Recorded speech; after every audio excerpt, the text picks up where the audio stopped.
Good morning friends. आज की video में आप सभी का स्वागत है। आज की वीडियो में हम लोग बात करेंगे एक्सिस बैंक ABYB प्रोग्राम के बारे में, जिसका कि आज 6 सितंबर 2020 को ऑनलाइन एग्जामिनेशन हुआ था। तो आज के एग्ज़ाम का रिव्यू प्लस आपको जो भी प्रॉब्लम्स आई थी एग्ज़ाम देने में उसके सॉल्यूशन के बारे में आपको इस वीडियो में बताने वाला हूँ। तो प्लीज़ वीडियो को लास्ट तक ज़रूर देखिए और ज़्यादा से ज़्यादा लोगों के साथ शेयर कीजिए। ओके, तो अगर आपने अभी तक हमारे चैनल को सब्सक्राइब नहीं किया तो प्लीज़ कर दो, बेल आइकन दबा दो, ऑल पे सेलेक्ट कर दो ताकि जब भी मैं वीडियो डालूँ आपको सबसे पहले मिल जाए। तो चलिए फ्रेंड्स, आज की वीडियो को शुरू करते हैं। मैं आपको बताता हूँ one by one. So friend, हमारे एक व्यूवर है, सब्सक्राइबर है प्रिया जी, जिन्होंने ऑडियो क्लिप सेंड किया है मुझे। ओके, उसमें आपके सारे प्रॉब्लम के सॉल्यूशन है प्लस जो एग्जाम का रिव्यू था वो भी आपको मिल जाएगा। ओके, तो उस ऑडियो क्लिप को सुनना ना भूले, इस वीडियो के अंदर ही है। ओके, आपको बहुत ज़्यादा हेल्प मिलेगा। और जिन्होंने भी आज एग्जाम का रिव्यू शेयर किया है मुझसे, आप सभी को धन्यवाद।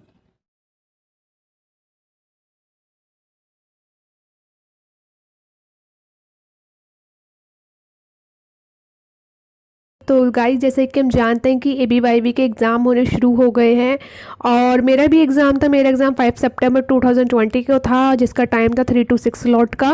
तो मैं अपना एग्ज़ाम का एक्सपीरियंस कैसा रहा, मेरा किस तरीके से क्वेश्चन आए थे, क्या पैटर्न थे, क्या लेवल था क्वेश्चन का, तो ये सब मैं आज आपके साथ शेयर करने वाली हूँ। तो बात करते सबसे पहले एग्ज़ाम की।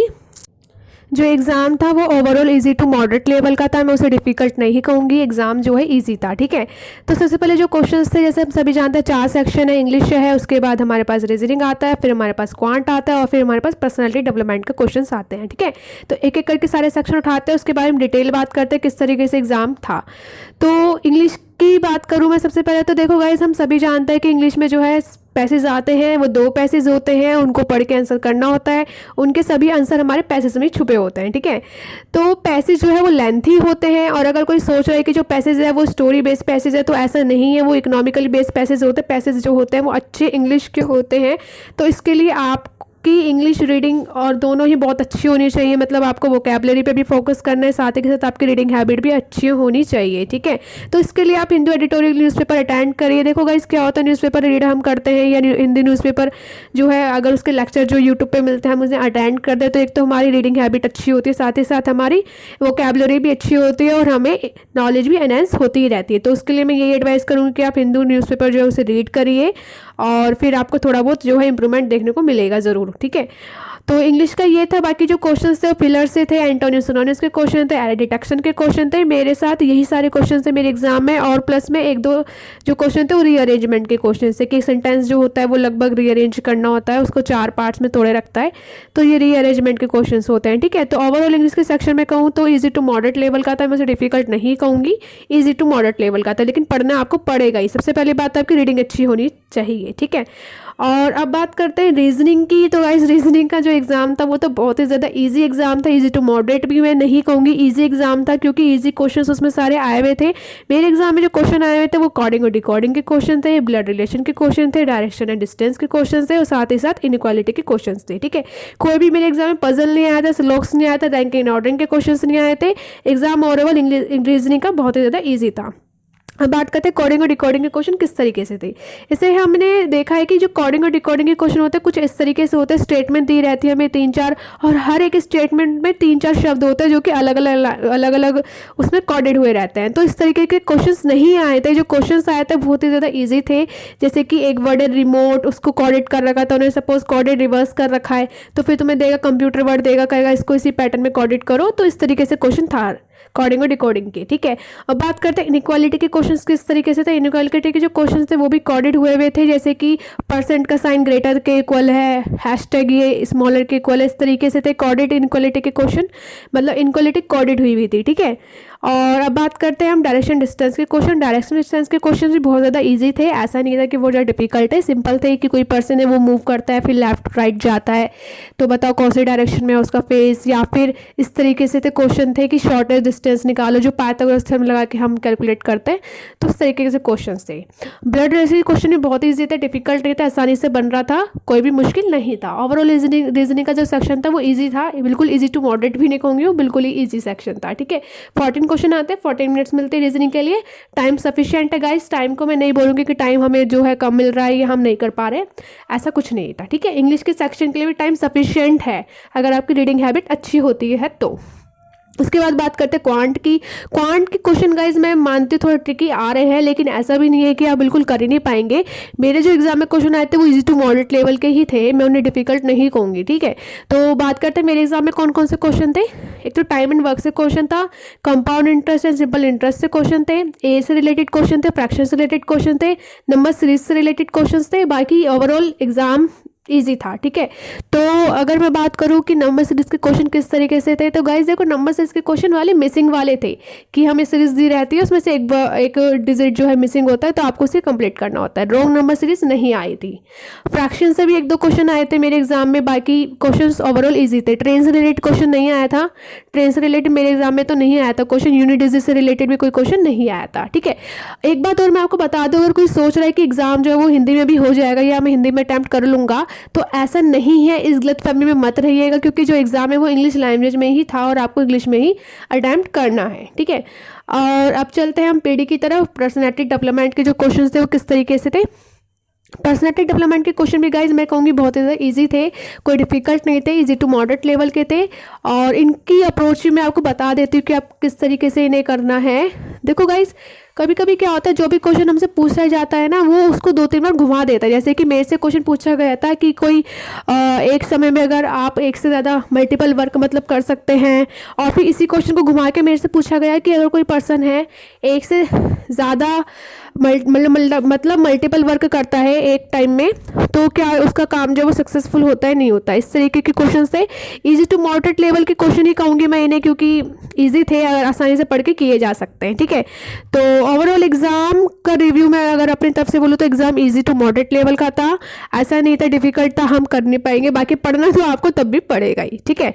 तो ये मेरे एग्जाम का रिव्यू था। और अब मैं बात करती हूँ कुछ प्रॉब्लम की जो कि हम सब कैंडिडेट फेस कर रहे हैं एग्जाम करते टाइम। मेरे साथ क्या हुआ मैं भी आपको अपना एक्सपीरियंस शेयर करूंगी।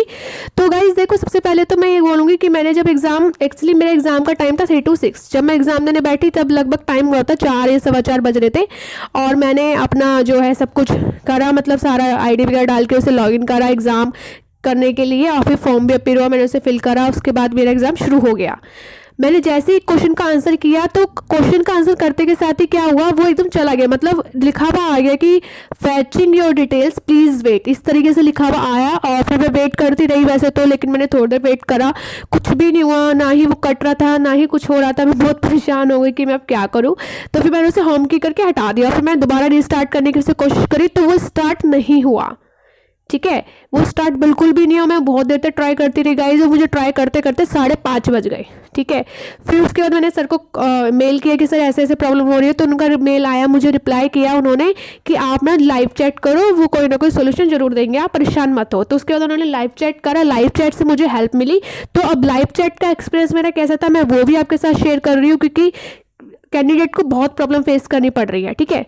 तो मैं नहीं चाहती है कि जो प्रॉब्लम मैंने फेस करी वो आप लोग करें, और अगर आप लोगों के साथ ये प्रॉब्लम होती तो आप किस तरीके से इस प्रॉब्लम को टैकल कर सकते हैं। तो लाइव चैट मैंने करा, तो मैंने उनको बोला कि सर ऐसे ऐसे था एग्जाम। तो उन्होंने मुझसे बोला कि एग्जाम आप रेज्यूम कर दो, हमारे यहाँ से बिल्कुल होकर एग्जाम शुरू कर दो। तो गाइस देखो, मैंने आपको बताया उस टाइम 5:30 बज रहे थे।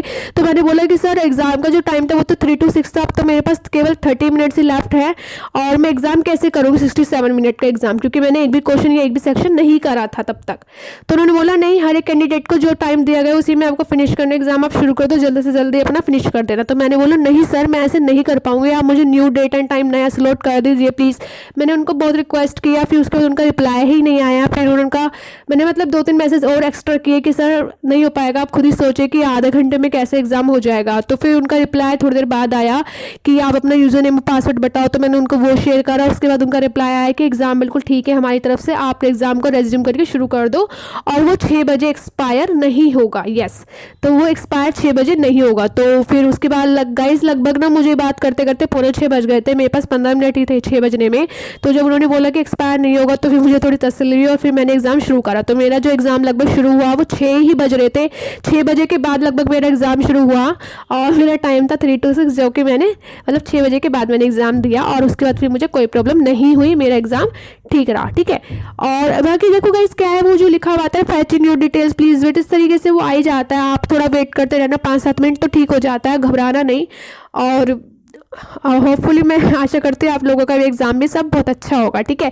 एक गाइस बात एक और, मैं कुछ आपको टिप्स भी देना चाहूँगी क्योंकि कुछ बच्चे जो हैं वो बहुत ज़्यादा डिफ़िकल्टी फेस कर रहे हैं, तो उसके लिए मैं कुछ टिप्स देती हूँ। देखो, अगर आपका एग्ज़ाम 3 to 6 या फिर उसके बाद 9 to 12 जैसा भी एग्ज़ाम का स्लॉट है, तो आप ये मत सोचना कि मेरे एग्ज़ाम का तो टाइम जो है वो 9 to 12 है तो मैं 11 बजे बैठूंगा एग्ज़ाम दे दूंगा। तो गाइस ऐसा मत करना, एग्ज़ाम अगर 9 बजे से शुरू है तो 9 बजे ही बैठ जाना, क्योंकि एग्ज़ाम होने में टाइम लगता है, प्लस में वो बार बार जाता रहता है, फिर आपको फॉर्म भी फिल करना है, तो उसमें थोड़ा टाइम वेस्ट हो ही जाता है, ठीक है। मैं तो यही कहूँगी कि टाइम से पहले ही बैठ जाना, लेकिन ऐसा मत करना कि आप सोचो कि मैं लेट एग्ज़ाम थोड़ा दे दूंगा, ठीक है। दूसरी बात ये, जो भी अगर आप आईडी या पासवर्ड डाल रहे हैं अगर वो एरर बताता है तो आपको क्या करना है। गाइस देखो, आप ये गलती ही क्यों कर रहे हो, आपको जो मेल आया है उसमें जो आईडी और पासवर्ड है वहीं से कॉपी पेस्ट करके डाल दीजिए ना। बार बार ये मतलब डिफिकल्ट हो रही है, ऐसा कुछ होएगा ही नहीं आपको, और कॉपी पेस्ट करके डाल दीजिए। बाकी पासवर्ड आप एक पेपर पे लिख लीजिए, और जो पासवर्ड है आप उसको कैपिटल स्मॉल लेटर में जिस भी तरीके से वो डाल दीजिए, ठीक है। उसके बाद एक बात करते हैं हम, जो एग्ज़ाम था उसमें एमकेट आईडी के बारे में लोगों को बहुत ज़्यादा दिक्कत हो रही है।